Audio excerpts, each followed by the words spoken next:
নয়ামাদের এই মন্দিরে ভারতবর্ষের দ্বাদশ জ্যোতির্লিঙ্গের ক্ষুদ্র সংস্করণ পাশাপাশি রাখা হয়েছে। 12টি মন্দিরের বিগ্রহ এবং সেই মন্দিরের ক্ষুদ্র সংস্করণ। আমরা একটি গুহার মতো তোরণের মধ্য দিয়ে প্রবেশ করলাম।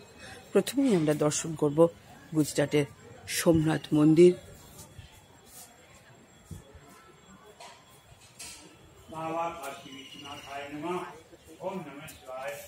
তার বিগ্রহ,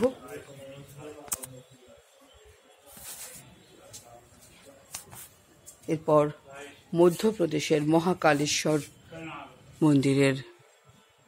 মন্দির এবং তার বিগ্রহ।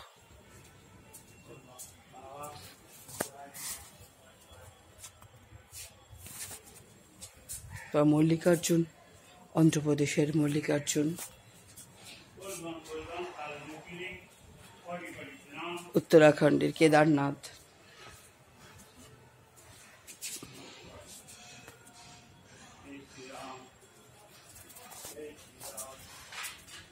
তার বিগ্রহ। এরপর ত্রম্বকেশ্বর মন্দির মহারাষ্ট্রের। আমরা যারা ইচ্ছে থাকলেও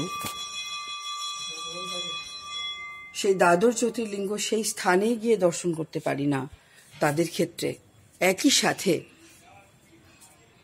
এই দর্শন সত্যিই খুব মূল্যবান। বৈদ্যনাথ ধাম,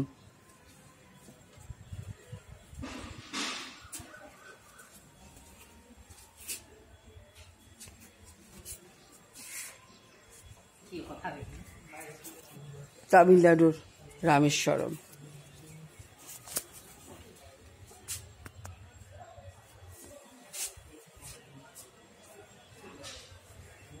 গুজরাটের নাগেশ্বর টেম্পল, মহারাষ্ট্রের ভীমশঙ্কর, বিগ্রহ।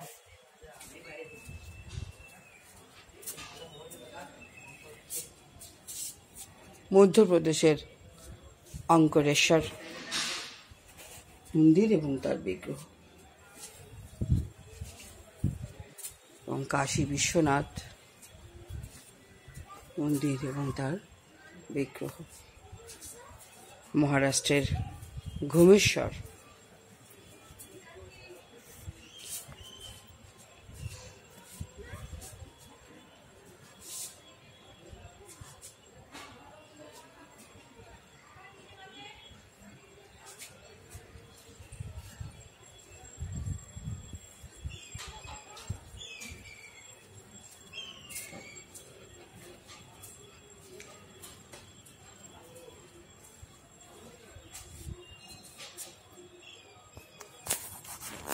সাথে থাকুন। এবং সত্যি এটি দর্শন করলে মনে হয় যে ভারতবর্ষে যে দ্বাদশ জ্যোতির্লিঙ্গ একই স্থানে তাদের মন্দির এবং বিগ্রহ দুটোই দর্শন করে নিজেকে ধন্য মনে হয়।